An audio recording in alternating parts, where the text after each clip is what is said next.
Neste momento, Deus, através desta emissora, leva até você mais um programa de fé, com mensagens, hinos e orações a seu favor.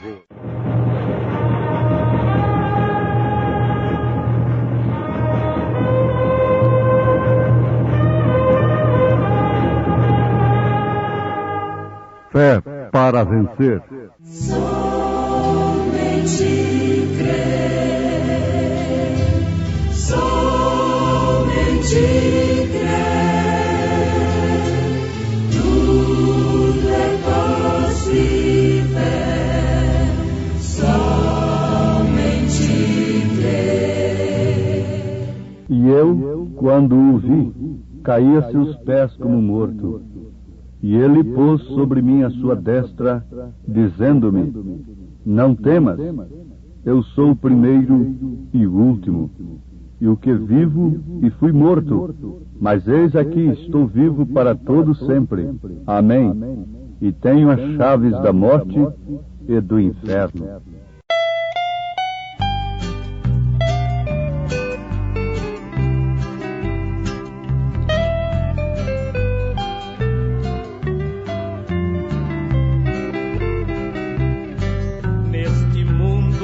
Há milhões cujas vidas nos grilhões vivem sempre em desespero e pavor, dia e noite a chorar para alguém lhes avisar. Nós ouvimos seu lamento ao redor. Ninguém se importa por minha alma, ó triste choro. Ninguém se importa por minha alma, não ouves tu. Hoje vai contar-lhes do amor de Cristo. Para salvar-lhes deu sua vida sobre a cruz.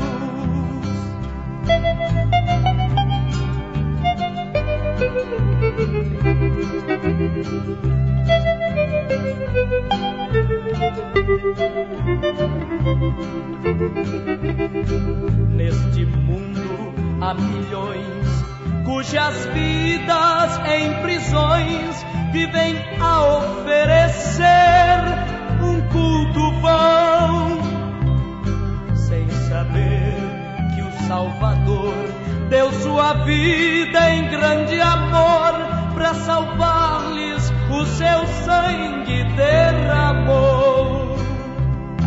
Ninguém se importa por minha alma, ó triste choro.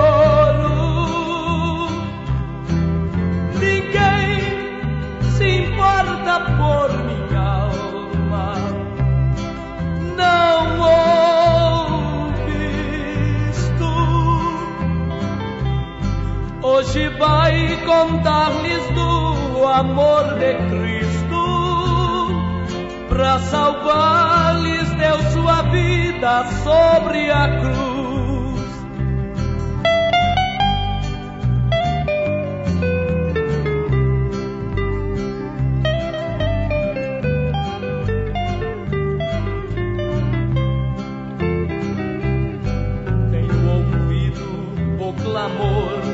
Dos perdidos em redor, dou meu tudo a ti, Senhor, para os ganhar.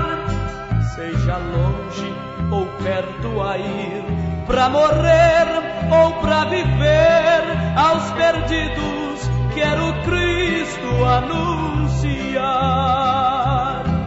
Alguém se importa por tua alma? Eis a mensagem. Alguém se importa por tua alma? Não ouves Hoje vou contar-lhes do amor de Cristo. Para salvar-lhes deu sua vida sobre a cruz.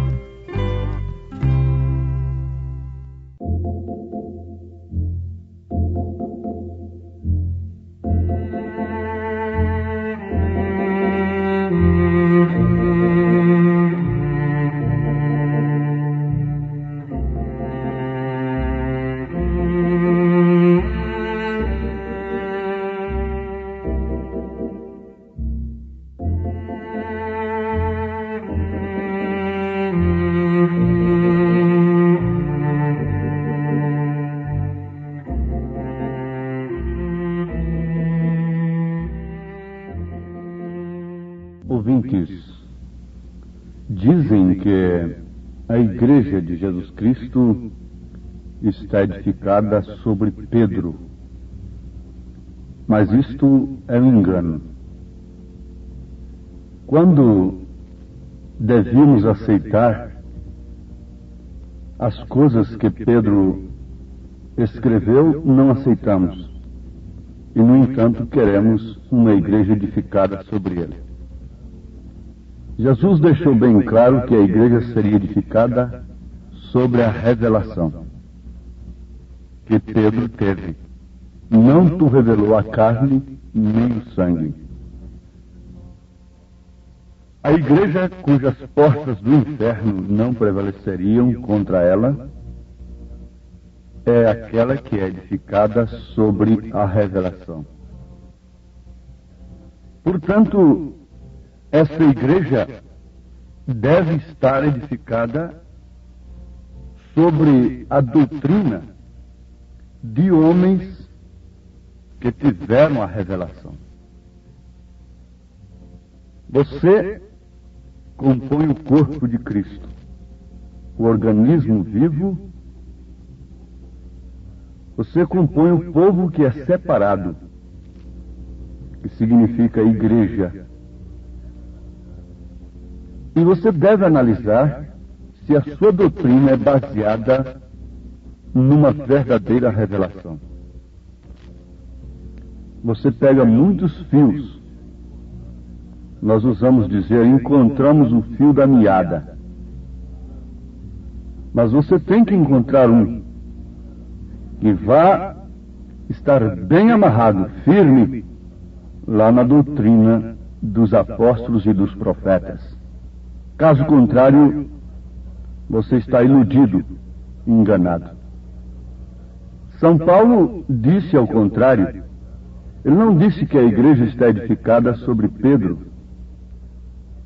Falando aos Efésios capítulo 2, versículo 19 em diante, ele diz: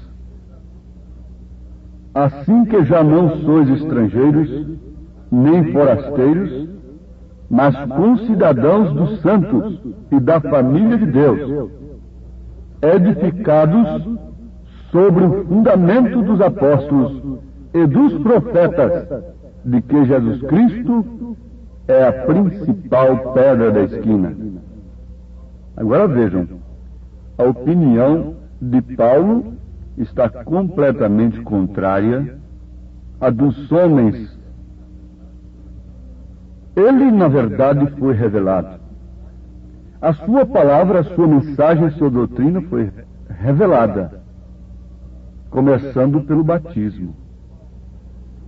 Se o batismo de Paulo não chocou com o de Pedro, com os demais apóstolos, por que o nosso deve chocar? Dizem que os 4 evangelhos apresentam um Cristo derrotado. Mas isto não é verdade também. Na verdade, os evangelhos, os 4 evangelistas, São Mateus, São Marcos, São Lucas e São João, apresentam obras de Jesus, pelas quais todos deveriam crer naquele dia que ele era de fato o Messias. Ele disse: crede pelo menos por causa das obras. E a sua morte foi mais uma identificação de que de fato ele era o Messias. Os sacerdotes tinham Isaías 53, tinham o Salmo 22, e eles deveriam ter revelação pelo menos naquele momento, mesmo depois de terem o crucificado. Um centurião disse: este era verdadeiramente o Filho de Deus. Sim, amados, na verdade ali ele estava derrotado, morto, sangrento, os seus ossos podiam ser contados, mas em todos os 4 evangelhos nós encontramos também a sua ressurreição. Encontramos as suas obras, encontramos a sua morte, na verdade. A sua ignominia, o seu desprezo. Deus meu, por que me desamparaste? Mas também todos eles registram a sua ressurreição, que é a justificação da nossa fé. Se a morte de Jesus não pôs fim no seu ministério, eu pergunto: de quem era o ministério dos apóstolos em Atos dos Apóstolos? Quem estava ministrando Atos 2:38? Era falso? Quem estava ministrando Atos dos Apóstolos, capítulo 10, capítulo 8, vai anotando, capítulo 19 de Atos dos Apóstolos? A morte de Jesus não pôs fim no seu ministério. E por último, temos o Apocalipse, temos a Revelação, o último livro da Bíblia. Na verdade, tem maior importância nos andamentos da igreja no ponto de vista histórico. Mas este livro contém muitas profecias, dando-nos profundo conhecimento sobre o término da obra de Deus. Em Atos dos Apóstolos nós vemos o princípio da obra de Deus logo após a ascensão de Jesus. Assim que ele subiu e voltou para eles em forma de espírito, como ele disse: vou e volto para vós. Serei derramado em vós. É o Espírito Santo. O Espírito Santo é uma pessoa, sim, é a pessoa de Cristo na igreja, andando entre os castiçais. Então aqui está. Começou a obra logo após a ressurreição de Jesus. O Pentecostes iniciou a obra quando eles pensavam que haviam silenciado a Jesus Cristo e agora estavam tranquilos. Logo chegou uma notícia lá para Caifás, naturalmente. Olha, o Simão, o filho do Barjonas, aquele vendedor de peixe lá na feira, fez um milagre tremendo. O senhor conhece lá aquele aleijadinho da Porta Formosa lá do templo? Sim, sim. Está lá há 38 anos. Pois é, o homem está saltando e pulando lá dentro do templo. O Simão disse: não tem ouro e não tenho prata, mas o que eu tenho, isso te dou em nome de Jesus. Levanta-te e anda. E o homem está lá pulando e dando glórias a Deus. Está um avivamento tremendo lá dentro do templo. A morte de Jesus não pôs fim ao seu ministério. E veja como foi que o Espírito Santo começou a coisa. Logo após a sua ressurreição. Veja de que maneira ele iniciou e veja onde nós estamos hoje. Veja como foi a igreja edificada sob o fundamento dos apóstolos e dos profetas. Por isso nós tínhamos que ter um profeta nesta era, inclusive para mostrar como foi que a igreja se desviou. A maneira sutil que Satanás a enganou, como enganou a Eva. Então, amados, o Apocalipse é o último livro da Bíblia. Ele resume em si toda a revelação de Jesus Cristo, do que era, do que é e do que há de vir. Então é a revelação de Jesus Cristo que Deus lhe deu para mostrar aos seus servos as coisas que em breve devem acontecer. Aos seus servos, isto quer dizer, aos mensageiros, aos 7 mensageiros. Aqui nós somos levados ao Santo dos Santos, para que recebamos o conhecimento completo da revelação de Jesus Cristo. Não o conhecimento intelectual, mas o conhecimento completo da revelação de Jesus Cristo. Isto pela ciência que Pedro disse: acrescentai à vossa virtude ciência, conhecimento de Deus. O mundo está farto de conhecimento natural, mas Pedro está falando de um outro conhecimento, daquele conhecimento que Simeão teve enquanto os sumos sacerdotes não tiveram. Eis aqui, Senhor, o teu servo agora pode despedi-lo em paz, porque os meus olhos já viram a tua salvação. O conhecimento que o pescador teve, dizendo: tu és o Cristo, o Filho de Deus vivo, habitar, por certo. Então, João confirmou. Tinha na sua mão direita 7 estrelas, e da boca saía uma afiada espada de 2 gumes, e o seu rosto brilhava como o sol na sua força. O Apocalipse está mostrando como Deus, como Jesus, desempenharia, continuaria sua obra durante os 7 períodos da igreja. Oh, como João se sentiu naquela hora! Como ele ficou maravilhado e emocionado vendo seu amado Senhor naquela apresentação. Uma imensa alegria também se manifesta em nós. Deve mover as nossas entranhas, como quando Maria se aproximou de Isabel e ela disse: oh, como a criança saltou dentro do meu ventre ao se aproximar a mãe do meu Senhor. João Batista teve imensa alegria quando Jesus se aproximou dele, ainda dentro do ventre de Maria.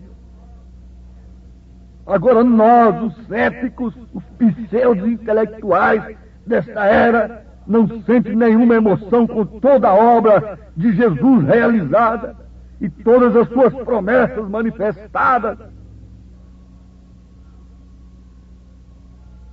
Uma imensa alegria deveria invadir o nosso ser, a ponto de Cristo tomar a preeminência, o primeiro lugar em nossa vida. Veja o que aconteceu quando João, naquela hora tão tremenda, João estava acostumado até a deitar, recostar no seio de Jesus, mas naquela hora, quando ele viu aquela manifestação, ele caiu. Ele caiu. É o que devia acontecer conosco. Cair como Saulo caiu no caminho de Damasco, cair dos credos, cair das denominações, cair dos nossos próprios pensamentos.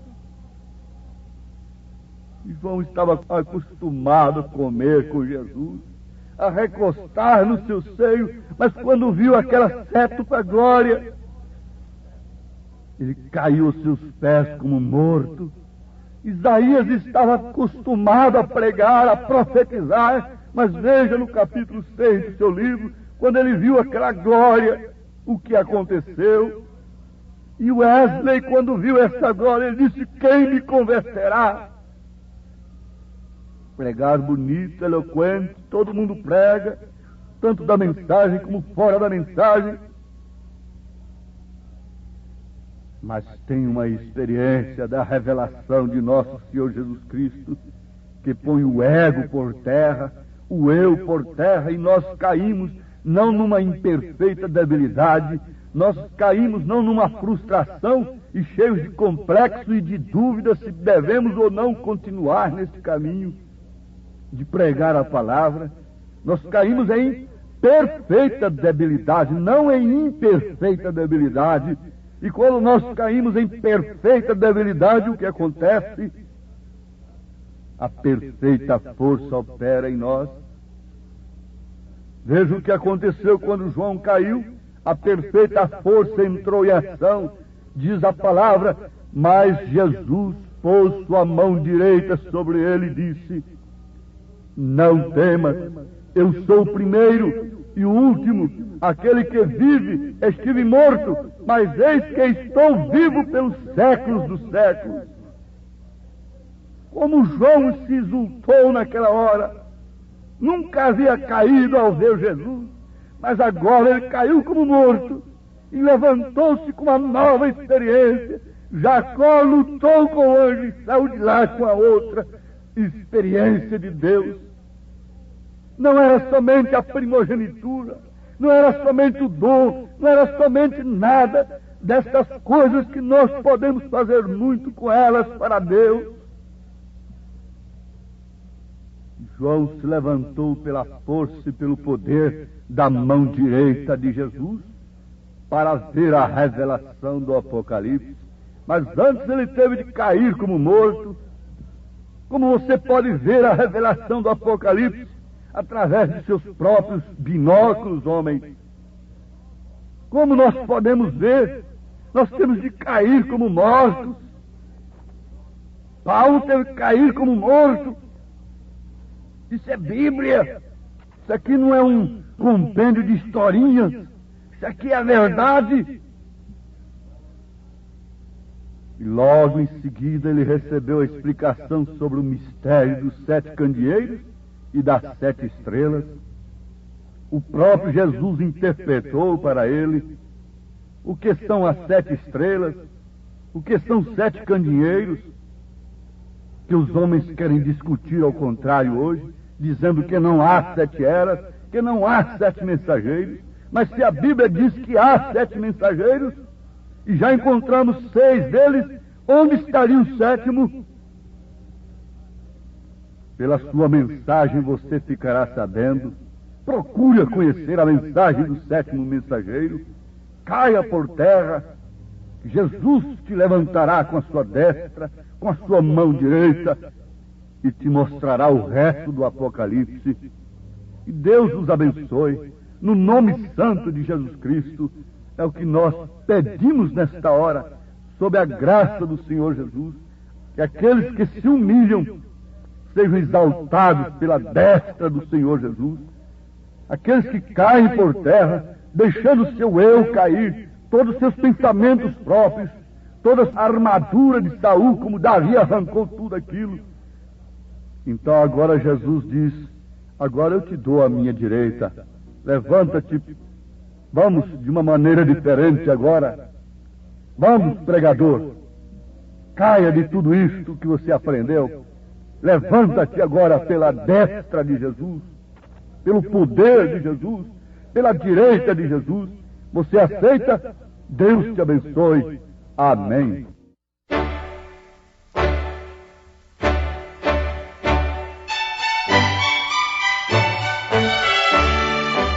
Ouvintes, escreva-nos pela caixa postal de número 15.020, 15020, CEP 74.501-970, Goiânia, Goiás.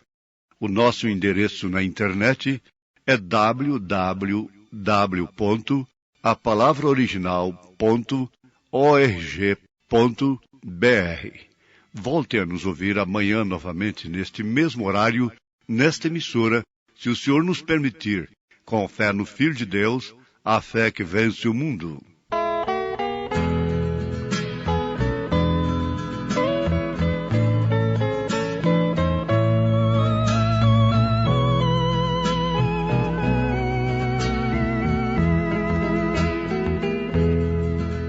Foi por mim, Cristo meu mestre, que tu quiseste ao mundo descer. Oh, foi por mim, mestre querido, que oprimido vieste sofrer. Tão pobrezinho, sentindo cansaço, oh, quanto almejo seguir os teus passos, pra não perder a divina promessa. Oh, dá-me mais pressa, Senhor, pra chegar.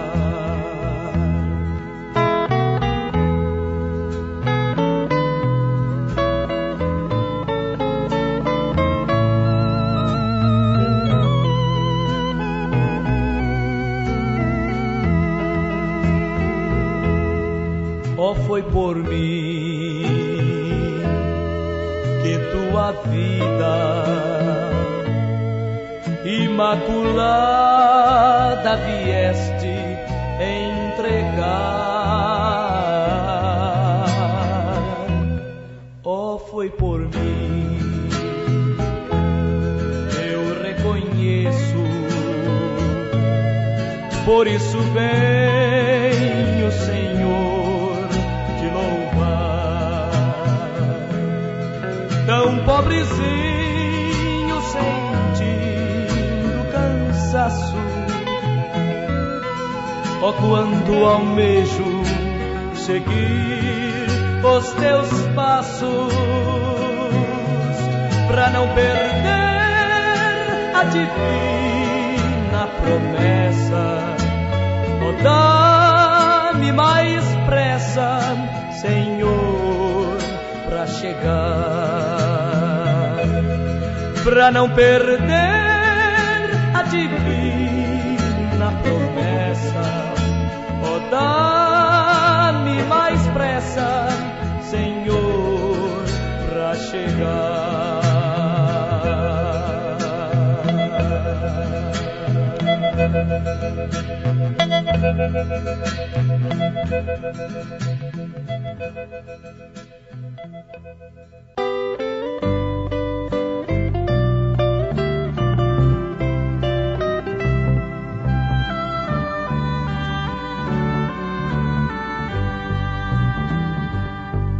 Vivi uma vida tribulada,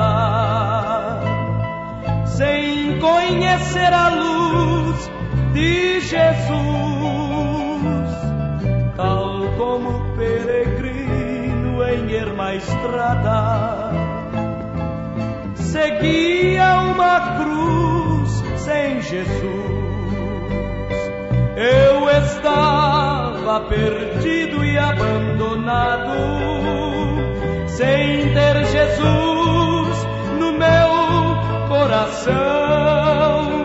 Hoje eu canto, tenho em mim a salvação, pela cruz de Jesus que veio me trazer perdão.